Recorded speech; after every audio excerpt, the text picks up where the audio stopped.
Klay Thompson back? Or what's your case for letting Klay Thompson walk? Warrior fans, now's your time. The window's open. Reality is about to set in, folks. Let's go to Mac in Oakland. Mac, what's happening, baby? Hey, thanks, fellas.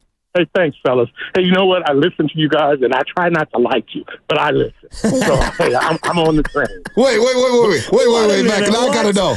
You try not to like us. Why do you try not to like us? Lovable. Tell us the truth. I'm not going to flush you. Old school. I'm an old man. Don't flush me, man. I'm an old man. I know you are, but why don't you like us? Because we're young? No, I don't know. It's psychopathic. I do not know, but I'm just truthful with you. You just hating just to hate, huh? Yeah. I ain't mad at that. Hey, let's you admit it. Hey, but listen, guys, I'm giving you a compliment. I listen. I like you. I mean, I'm starting to get pulled in, sucked in. But here's the deal. I'm not a great basketball fan, but from what I can see, the Warriors have to get bigger, and they have to get a little more physical. And, you know, as hard as it is for us to digest, that might be about Klay Thompson. And Draymond, as much as we want to be uncomfortable with him, Draymond is a defensive necessity, and he's a leader irregardless of all the detractions. And it's just the way it is for me as I see it. What are you a fan of? Are you a baseball fan, football fan, Mac? Now I want to get to know you. Man, I'm way down Raider fan, old school football. I love football, man. And it's not just Raider, it's good football. And that's why I don't have issues with 49er fans, because good football is good football. I like that. Would you pay Brock Purdy $275 million like Tua might get? You know what? You got to balance your money sheet projecting forward these days, and you got to have a wizard of words to talk these guys into buying into the longevity of the program. Now you are talking my language. Compromise. There are two attributes that I consider to be the recipe, the key ingredients for happy life. All right? Self-awareness, compromise. I don't care what you're doing. Doesn't matter what profession. Doesn't matter what relationship we're talking about. Especially if it's with a woman. Let me tell you, I'm married a long time. You better be self-aware of your shortcomings and where your strong suits are and where they're not. And you better be willing to compromise. If you can do those, it'll take you a long way. Personally, professionally, business-wise, relationship-wise, athletically. Like, pick whatever avenue you want. Self-awareness and compromise. Hey, shout out Free Ball Bake, celebrating 60 years of full-service baking with no compromises. No compromises. I used to love when you used to do that. I should do that even more. You'd point at me all the time when it was time to break. Well, it would be like Papa going on like a 40-minute rant, and then all of a sudden, Free Mont Bank, no compromises. Yeah, I had to get my words in. To get my airtime, baby. Get the townie on 95.7 the game. And it just break randomly. There's one commercial, too. I used to always look at Spinoni and say a certain line, and he would like nod his head and make me feel really good about the live read. No, anyway. The townie was, on the other side, I've got a stat for you won't believe. I got the greatest Joe Shasky stat that not even Della Chella knows. What's coming up next? With this 12 newspapers and 12 magazines and big water and stretch it, let it roll. You want to talk about milking an interview? Steiny the chow man. Did Townie ever replay sound from an interview he ever conducted? Probably just replay the whole damn thing. Austin Gale, Pro Football Focus. Oh, my God. Shout out Austin Gale. Good dude. Stop. Marco D'Angelo. There's everywhere else. Money. Down to make some money. There's everywhere else. And then there's Vegas. All right, let's go to Robin City. Robin, what's up, Robin? Hey, guys. What's up? What's up, sugar? Nothing, sugar. Look, I just witnessed a really, really bad motorcycle accident, and I'm going to be late to work, so I called you guys. I got out and consoled her. She was only 17 years old. We hit him on the motorcycle. Oh, no. All by herself. And I felt so bad. And I asked her what she was speeding. And she said, I said, don't admit it. I said, don't never admit you were speeding. Damn. So anyway, hell no. I know. But trust me. Anyway. When in doubt, hey, Robin, when in doubt, just lie. Hey, kids, don't lie. hear nothing. Hey, look here, and only give up the information on an as-needed basis, baby. Okay. Anyway, I had my last husband tell me that. Anyway, you guys, I wanted to ask you, what is the benefit, if any, of giving up Klay? Money, talent. What is the benefit? That's what you always look at. I don't care if he stays or if he goes, but I like to know how does the Warriors get. Let me flip it on you. Okay? Let me flip it on you. Do you think there's a benefit to Klay walking? Say that again. I'm sorry. Do you believe it's a benefit to Klay Thompson moving on? I don't. I don't think there's a benefit if he moves on. I mean, I'm not married to him staying or leaving one way or another because it's a business. And, you know, the thing about fans is this. They only appreciate what you're doing for them now. They never appreciate they don't remember what you did. Right? They always just remember how you go out. So in this case, I think the fans are funky for giving him a Kevin Durant treatment. That I do, okay? But in terms of business, I'm asking you guys, how does it make them better? Does it make them better now? Or does it make them better in the future? So that's my question to you guys. Explain that to me. Yeah, it's very complicated right now for the Warriors because of their finances. And I think people need to, understand that keeping everyone together at a certain price point really limits the moves that they can make in trades and attaching draft picks to be able to acquire someone back. Now, even if they decline Chris Paul's $30 million option and you sign Klay Thompson for over what the threshold is, let's say it's 35 or 40 million bucks, whatever per year, you now cannot staple first-round draft picks to a trade. Yep. So trading Andrew Wiggins sounds great, right? Or whoever. Right. But if you don't have those first-round draft picks, you're probably not upgrading from Andrew Wiggins because then why would someone want the lesser of the deal? They want those future assets. So hypothetically, Warriors want to go get Lauri Markkanen, okay? Let's just say, hypothetically. Well, you're probably going to have to put 1, 2, or maybe 3 first-rounders with Andrew Wiggins. And it might cost more than that. This is hypothetical. Well, if you sign Klay Thompson for over the threshold, you cannot staple those first-round draft picks to that trade. So that makes you very limited in the other moves you can make on the roster surrounding those guys. Yep.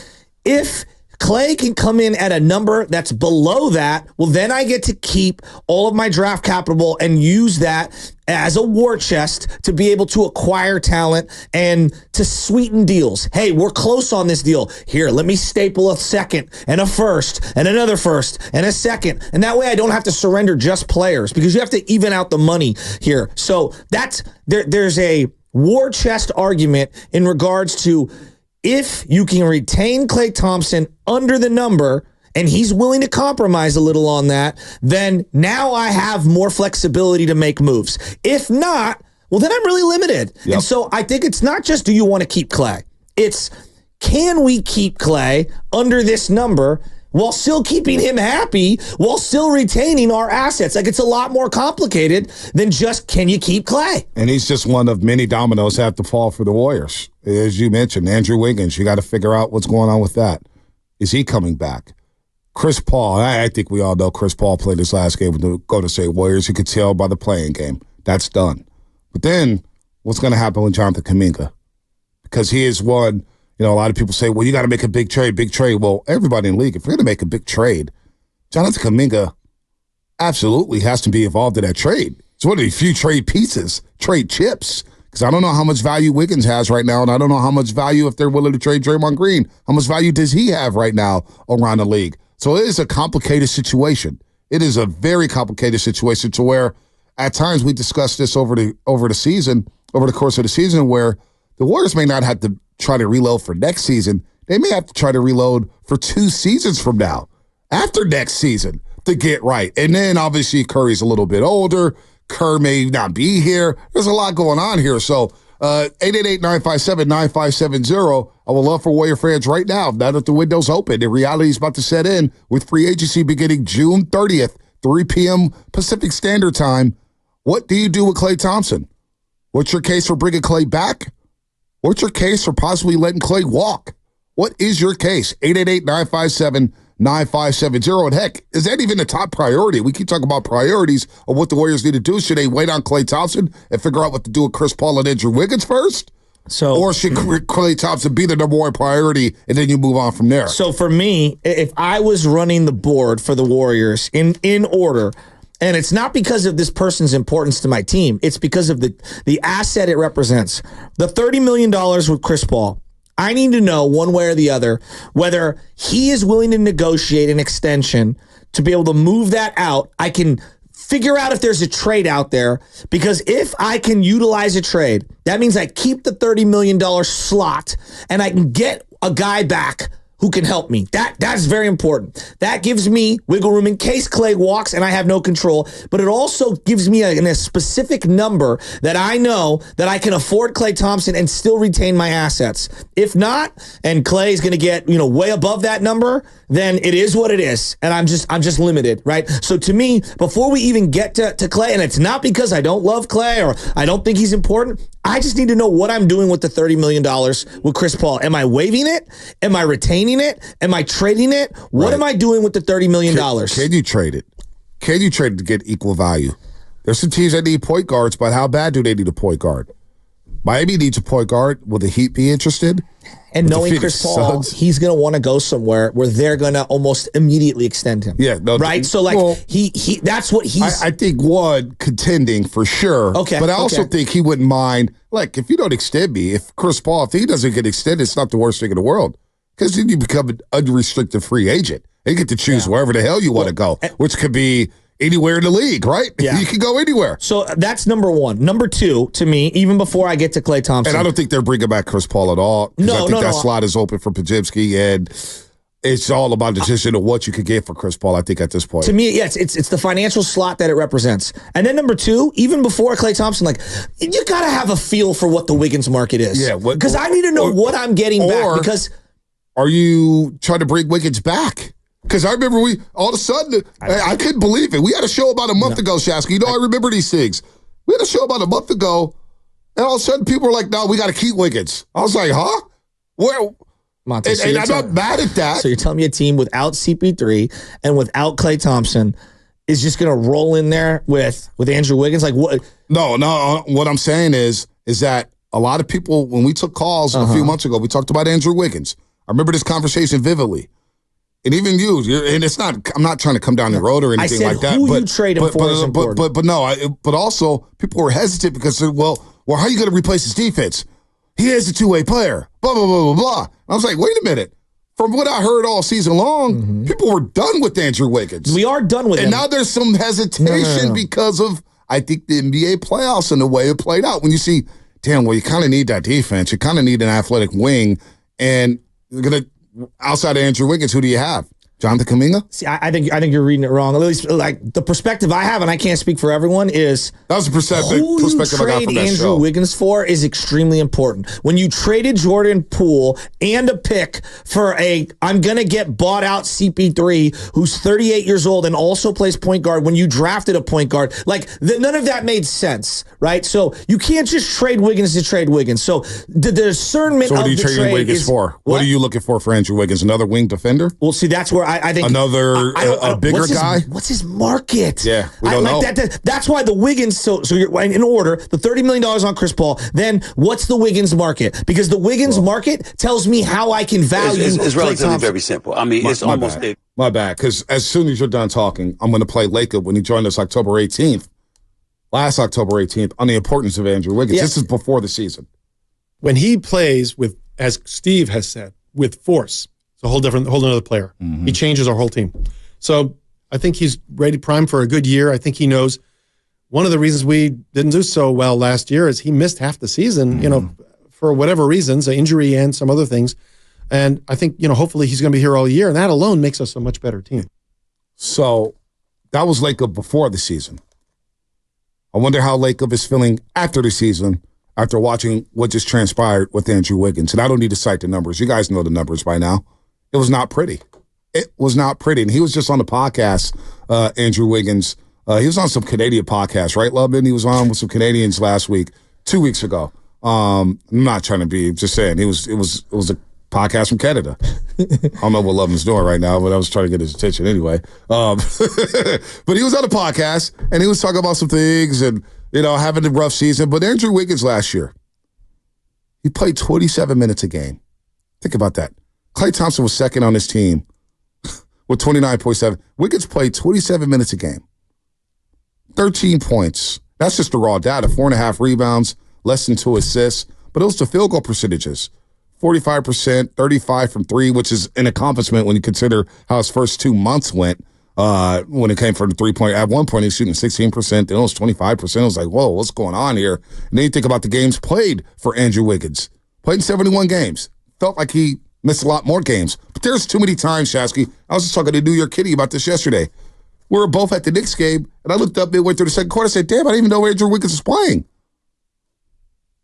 You got to have more of an impact. And you heard from Joe Lacob right there. This is why we struggled. Well, now a year later, what do you do about Andrew Wiggins? I mean, because you could argue that he's priority number one. Well, okay. But, I just think you need to figure out, what his value is. And it's not like it's going to dramatically change. He nets you some version of Paul George a week ago, but today, you're only getting whatever, the PJ Washington. I'm just hypothetically, PJ Washington. His value is they kind of have a feel for what his value is. Now it's about, what's the framework of that deal look like? What am I certain? Do I have to attach Jonathan Kuminga? Do I have to attach one of the other young players that maybe I'm reluctant to get rid of, a Moses Moody, dare I say a TJD or a Pajemski? I need to know what that deal looks like, and is your package anywhere in the ballpark to get a player that you want to get? So I think those things are going to help shape how I'm viewing the Klay Thompson thing. That's why I actually don't think, I get that Klay feels some kind of way, but there are certain things financially that need to fall in place for me to understand what I can truly offer Klay Thompson as a minimum and a maximum. Right. 888